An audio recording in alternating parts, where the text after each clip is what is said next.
Hey everyone, welcome back. Hope you're having a fantastic day.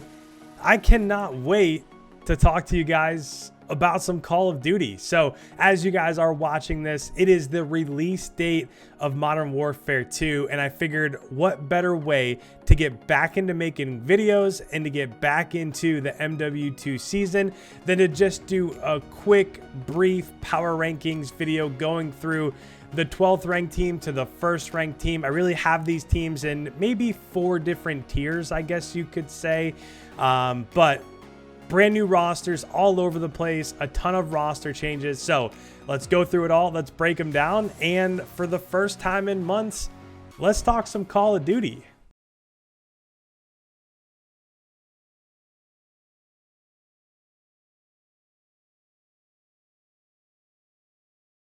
Okay, so starting us off here with the 12th ranked team that I have right now in the CDL, that is the newly named Vegas Legion. So to go through what their roster is, you can see it right there on the bottom of your screen. That's Temp, Clayster, TJ Haley, and Prolude. And I do have, obviously there's no records yet. There's no map records. There hasn't been any online qualifiers. We'll fill those in once we get there. But if you look at what they did last year, and I know that this is a totally different roster, obviously bringing in Clayster and TJ Haley and Prolude, but last year they were dead last in everything, which probably led to this franchise getting sold and relocated and renamed and so on and so forth. But as I look at this, I have them at number 12 just because of the simple fact that when's the last time something has really worked out for any of these players?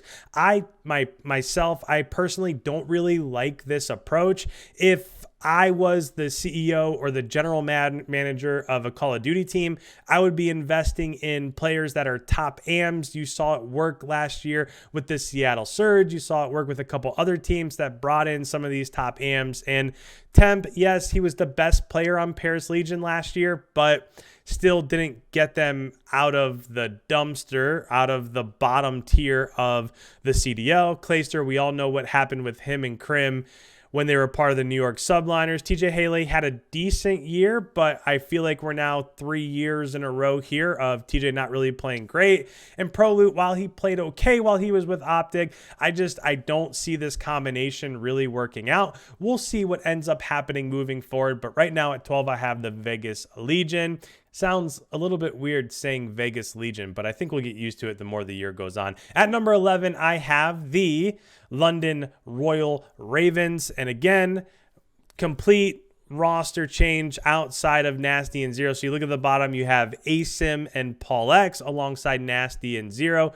And this is a team that just for right now I have at number 11 because I see a bit more upside on some of the other squads. I think Asim, when he's in the right position, can be a phenomenal player. He's definitely a great leader. Paul X has had his ups and downs once he's come into the league. And Nasty and Zero, they played as you would expect them to play last year. You look at their ranks from last year, 4th in hardpoint, 5th in S&D, weren't really great in control. Control is returning this year. So just out of the fact that I think we know what we're getting from these 4 players, I do want to see how they mesh. I think the chemistry between Nasty and Asim will be really important as we get a little bit deeper into this MW2 season. But for right now, I'm going to leave the London Royal Ravens at 11, which brings us to number 10, where I have the New York Subliners. So again, a total mix-up of where we were at last year. Kismet and Hydra stay, but they bring in Skies, they bring in Priesta, and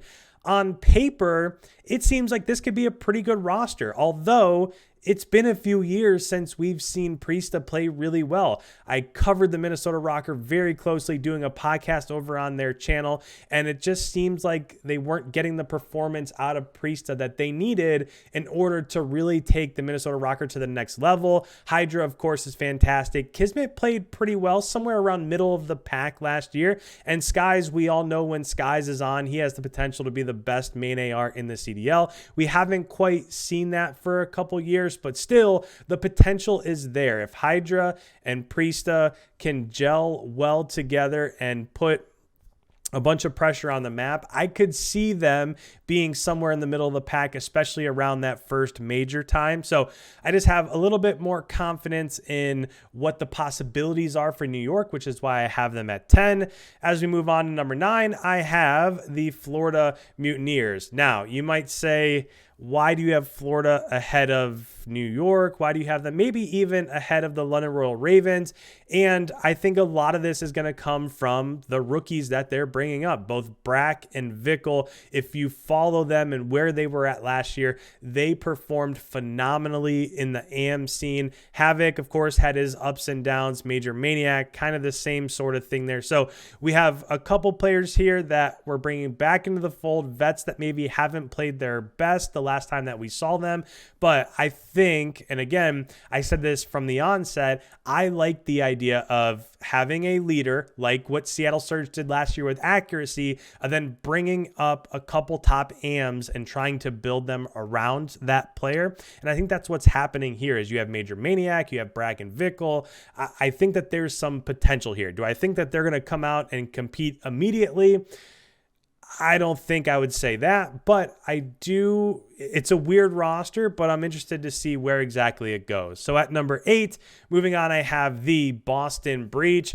This looks a little bit similar to what we saw last year with Methods and Nero. Of course, Awakening coming over, and you have Vivid. This is another roster that it seems like a bit of a rehash of players that haven't quite worked out in their old locations. I will say that Methods had one of the best years that we've seen from him in a couple years. Awakening always has the potential to be one of the best players on the map. Vivid, we saw him have his ups and downs, whether it was with LAG or with Dallas Empire when he was playing for them. So he's kind of been all over the place, but if he and Nero can mesh well together, there's no reason why this team also can't be middle of the pack. So for right now, I have them at number 8. This is one of those wait and see moments, right? I think I have a bit more confidence in them than I do the NYSL mix of players and the rookies that are being brought in for Florida. But right now, we'll keep them at number 8. Which brings us to number 7, which is LAG. And you might be a little bit surprised to see this because they do have one of the biggest signings in the CDL this year. Of course, Arcidy's coming over from the Atlanta FaZe. This is almost like a trade in a way with Slasher going to the Atlanta FaZe. But Arcidy's, again, if you want to start your roster or have that veteran to build around, there's nobody better in the CDL than building around Arcidy's. I could easily see LAG in the top 3. The top 4, somewhere in that range, but there are still some questions, right? One of the biggest questions, of course, is Hook. You look at where Hook has been when he was playing with Dallas multiple years ago. He started like the first 2 majors of his last season with Dallas as pretty much the best player in the CDL stats wise. And then from there, there were all those issues. Then he got dropped and then he went over to LA Thieves. And we haven't quite seen the Hook that we saw of old. So last year he was kind of, again, up and down, kind of inconsistent. Spart is an interesting one. He comes out, they win the Minnesota Rocker major from last year. He snags MVP. And then later on in the year, he gets benched. And of course, Neptune, we all know what happened with him at NYSL. Didn't quite work out. He got bumped down. So this is one of those rosters where I see the potential. You have a leader, a great main AR in Arcidy's. You have all the talent in the world in Hook. We just haven't seen it as of late. Spart and Neptune had had their time in the limelight. I just have some question marks. I want to see them do it before I put them any higher. So LAG I have at 7, what brings us to 6, which is the Toronto Ultra. And again, this is an interesting one here. So Toronto, I could see in the top 3 by the end of the first major. I really could. And it all, first of all, revolves around CleanX and Insight. Insight obviously has been absolutely unreal since he's come into the CDL. CleanX, if you go back a couple years ago, CleanX was amazing, right? You started to put him in the same sentence as Abizi and Hydra and Shotzi when it comes to pushing the pace and really putting pressure on the enemy and their back line. And then last year, we didn't quite see that consistency, but still, those are the two. Now, the question marks come from one, of course, they're bringing up a rookie in Scrappy. Now, again, one of the top AMs in the game. I'm interested to see how he pairs up with the rest of the squad. And the other one from covering the Minnesota Rockers so much would be Standy. Came in, absolutely lit it up in his first ever match against Optic Gaming. And 2 years ago, he looked like he was the next biggest thing. And then last year, we didn't really see it. Again, it's kind of a consistency all over the place when it came to Standy. So this is one where I have questions. I think they have a ton of upside. If you were to say to me that give it, I don't know, let's say a major or two, I could see them in the top 3, top 4 competing on championship Sundays and major, but I do want to see them put it together. So rounding out at number 6, I have the Toronto Ultra. Moving on to number 5, and I thought about switching the Toronto Ultra and the Minnesota Rocker. I feel like they could go back and forth, and I don't know why there's an Optic label there, but there is. So Minnesota Rocker, as I look at them, Attach, Cammy, Bance, and Afro. You look at this roster, and they have everything they need. First of all, you want to talk about dangerous flex, main AR combinations. You got it there between Attach and Cammy. Those two, Attach, you might even say, had one of his best single seasons last year. It seemed like when everybody was up and down, Standy was up and down, weren't quite sure what you're going to get out of Priesta. Attach was solidly their best player, and I'm interested to see what he plays like heading into MW2. Cammy, of course, always level-headed. Seems like when you watch Toronto Ultra, you always know what you're going to get from Cammy. So those two, I think, are going to be fantastic and going to be the leadership that this squad needs. The big question mark is, how is Afro and Bance going to gel? If you, again, go back to a year or two ago, when it comes to the Toronto Ultra, when they were competing for championships and they were at their best, is when Bance was playing his best. If Bance showed up, then they were in the grand finals or top 3. If he didn't show up, then they didn't make it out of the loser's bracket. It's just that squad relied so much on how Bance was playing, and I'll be interested to see what he brings to the table this year. And of course, when it comes to all the talent in the world, you have Afro. Again, want to see how Bance and Afro gel together. So right now I have a couple questions, but I'm going to go ahead. I'm going to leave them at 5. So moving on to number 4, I have, and there it is, Optic Texas. So as you look at Optic Texas, obviously the same roster that they had last year: Scump, Shotzi, Dashi, and Illy. Now, the questions that I have for Optic: if everybody's healthy, if everybody is motivated, obviously they can win any major that exists. But those are the questions, right? First, how is Illy? Is his thumb okay? Is he going to be healthy heading into this year? I think that's a big question. Second, and I don't know this for sure, but it almost seems like when they were saying, okay, Dashi is dropped and Illy is dropped, there was that couple day period where YouTube and Reddit and Twitter were kind of all over the place in terms of, are they really making a change here at Optic? And it just seems to me like they were trying to make a change. Perhaps they didn't get the player that they wanted, so they brought back their roster. And I'm not quite sure if that is the case. I could be totally off. They could have just been trolling everybody. Of course, that's possible. But when I look at this squad, it feels like for the last 2, 3, 4 years, you're constantly saying Optic has all the tools. Optic has all the talent. Last year, of course, they won their first major, but then we didn't see anything else from them. Yes, they still finished top 3 or top 4 at champs. They seem to be in the discussion at every single major. But with this type of talent and this squad, you expect a bit more out of Optic. So at 4, I have Optic. At 3, I have the biggest surprise from last year, the Seattle Surge. Same roster as last year: Accuracy, Max, Sib, and Pred. And if I was a struggling CDL team, this is the blueprint that I would be looking for. Of course, you have Accuracy, which when it comes to his time with the Minnesota Rocker, he played okay, but things just didn't mesh all that well. So he got benched for Major Maniac, and then he was without a squad for a while. And the Seattle Surge went ahead and took it upon themselves. We have this veteran out there. He's a great leader. He can still play that main AR position. So we're going to take him. We're going to pair him with Mac, another young talent, and we're going to get some top AMs and build a team around that duo.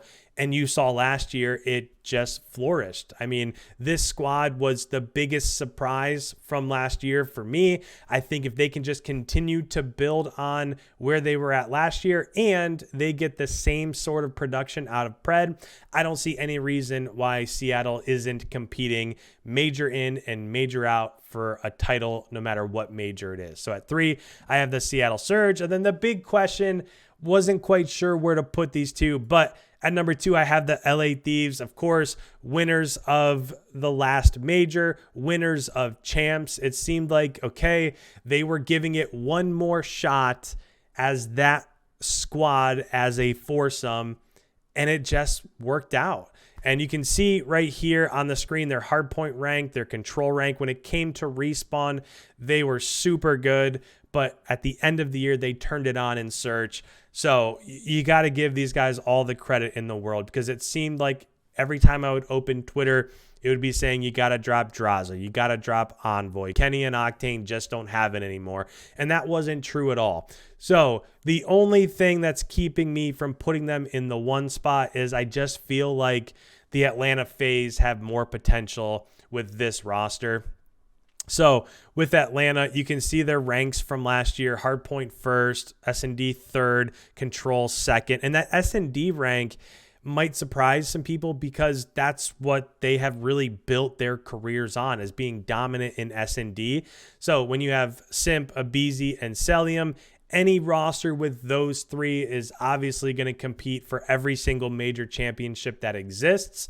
But for me, I think Slasher can really be a difference maker for this squad. I feel like, yes, Arcides was a really good main AR. Yes, he was a good leader. He was a good in-game leader. But what this team is missing is just that overall mindset that Slasher brings to a squad. You can just tell that when there's a tournament, when he's on main stage, when they're competing, Slasher is always locked in. He is always dialed in. He's always going to be pushing his teammates. He's not settling for anything less than winning every single tournament. So I think that this could be a really good fit. Now, 2 months down the road, if something happens and it blows up, I'm not sure that would be surprising either.